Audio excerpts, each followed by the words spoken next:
It's my feel-good breakfast show. Well, happy Monday to you. Welcome back to your Feel Good Breakfast for Expresso on SABC3. Now, according to the Executive Mayor of Cape Town, Patricia de Lille, the current drought the city is experiencing is the most stubborn, intense and protracted in recent history.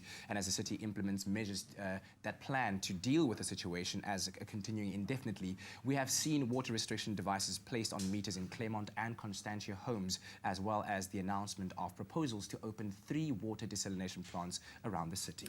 Well, joining us on Expresso this morning to discuss the new normal of the current water situation is Mayoral Committee Member for Informal Settlements, Water and Sanitation Services and Energy, Councillor Xanthea Limberg. Xanthea, so good to have you on the show. Whenever I see you, I feel like there might just be a speck of hope somewhere in the distance. Well, I mean, one can have hope, but you also have to have a plan to ensure that there is hope. Well, let's talk about this. Let's start off with the placement of these restriction devices, as Kat mentioned, in Constantia, Claremont.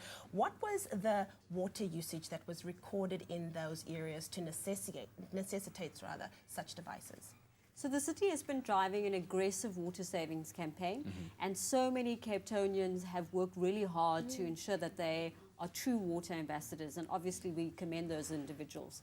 But there were some property owners that were, excessively utilizing water, and so we have issued warning notices to many of those residents. We've interacted and engaged with them, and last week we got to a point that we needed to take the next step, which was the installation of water demand management devices on properties where there was high consumption.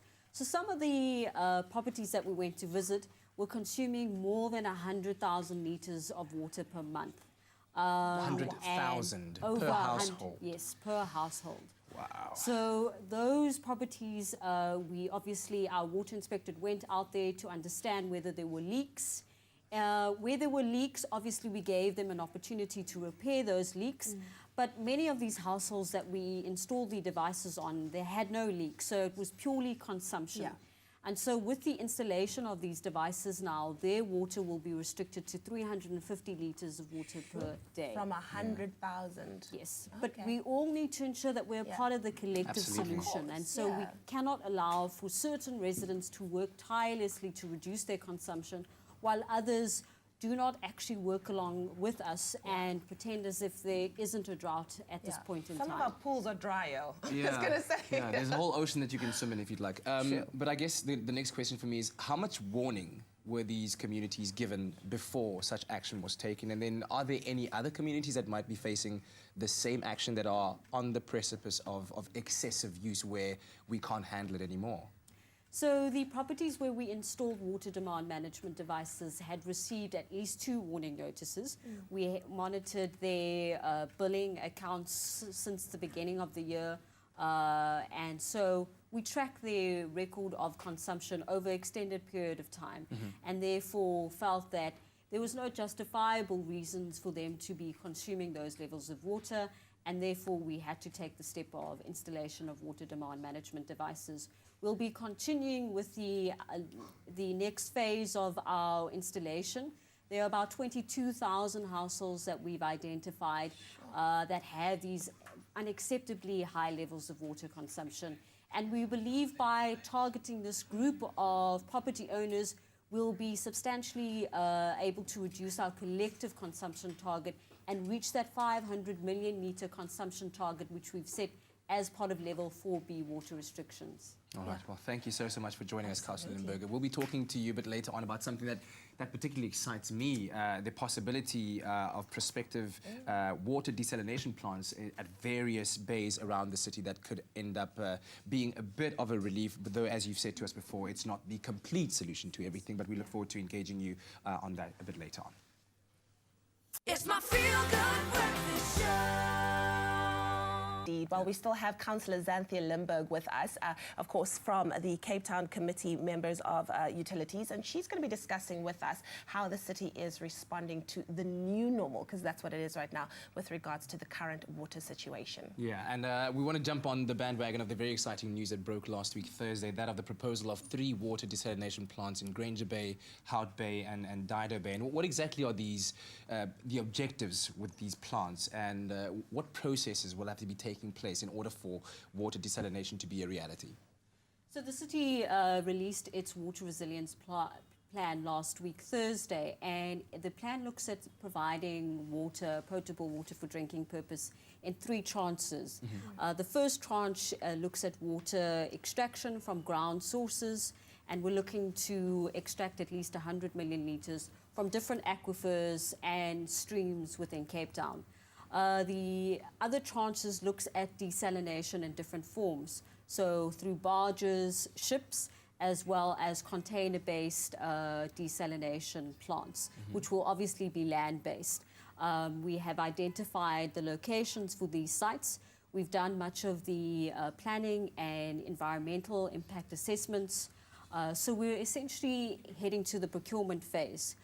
The city has set up a designated water resilience team that has about 80 different experts and specialists that are working on the water resilience plan on a day-to-day basis.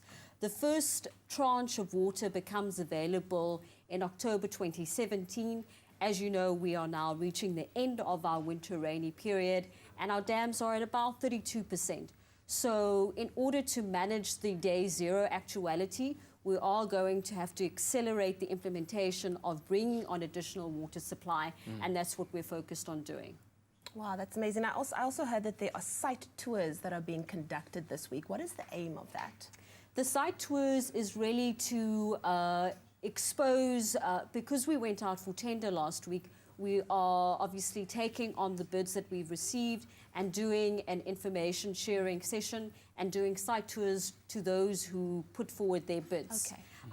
And it's to look at the conditions, where exactly all of the infrastructure is going to be planted, and all of the technical aspects that go alongside with that. But one other key component of the water resilience plan that was released is still also focusing on demand. So we will be looking at level 5 water restrictions, which will mean further reduction on consumption per individual. Yeah, and like you were telling us during the break, that there are certain challenges that we need to be aware of as consumers, one of which is the financial output that is required in order to make this a reality. What are some of the other challenges that you have to look at? Because it's not just about snapping your fingers and there 3 water desalination plants are available. Well, it's all very complex. It's complex because of the cost and the fact that we are accelerating the implementation of really large infrastructure.